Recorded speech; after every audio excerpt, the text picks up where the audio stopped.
told I am quite sensitive.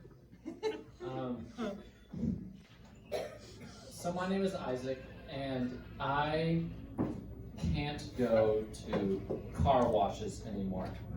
Now, I know that sounds weird, but just let me explain. I used to go to the car wash with my mom when I was a kid, and it was pretty fun. But now, when I go to the car wash, there's just something about the lights and the music and that big fucking thing sweeping against my car that for some reason just makes me irrationally horny. I cannot control myself. Now that that's just out there. Anyone here go to the football game when we played Kentucky? No. Yeah. A few people? Yeah. I'm sorry that happened to you. It was a bad day. I mean, for starters, kickoff was at noon, which means you have to get hammered at like 10 in the morning. And no one wants to do that. I mean, it's kind of like, you ever go to Taco Bell? I know, you go to Taco Bell. Fuck it. You go to Taco Bell, and then, you place your order, and the girl's like, would you like to round up your purchase to the nearest dollar to help orphans or some bullshit? You don't want to do it, but, the cashier's waiting on you, and your friends are watching, and so you're just like, son of a bitch. Yeah, okay, I'll do it. You don't want to do it, but you just grit your fucking teeth and you do it. And that's what it's like getting drunk at a noon kickoff for a football game. And so we took shots of vodka in the living room at about 7 minutes after breakfast. That was the first flaw in our plan. The shot, it goes down fine for me. I'm feeling as good as you can feel when you're taking shots at 10 in the morning.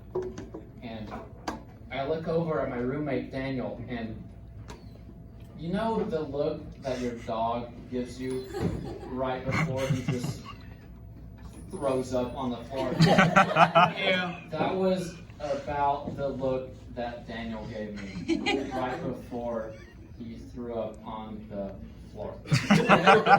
He stands up and he covers his mouth and he waddles into the kitchen. He was aiming for the sink, but he didn't make it.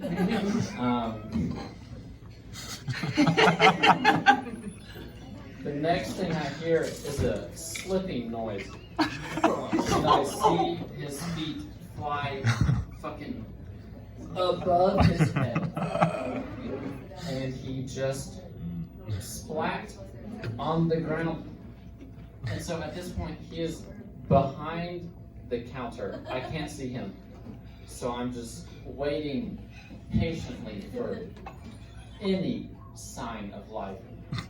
And eventually, finally, I see a desperate hand grasp onto the countertop. And he hoists himself up. And lo and behold, all along his right side is just covered with vomit. And he has chunks in his hair. It was hard to look at. But like the man he is, he got a towel and he towels up his vomit pool and he takes his second shower of the morning. And so after that, we should have just called it a day. Like why don't we just sleep in? But no, we went to the game, and you guys know what happened. We lost to Kentucky, 35-7, which is, I looked this up, That was the largest margin that Kentucky has beat Tennessee by since 1934. I mean, 1934. Back in 1934, they didn't have pads or helmets. They had chainmail and boats.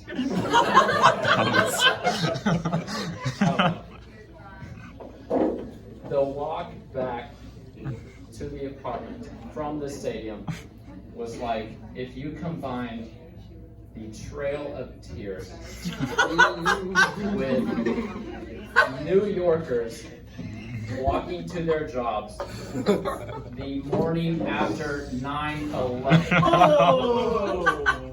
And anyone who just like groaned or didn't think that was funny, obviously you weren't there. That description barely does it justice. All right, thank you for listening to me.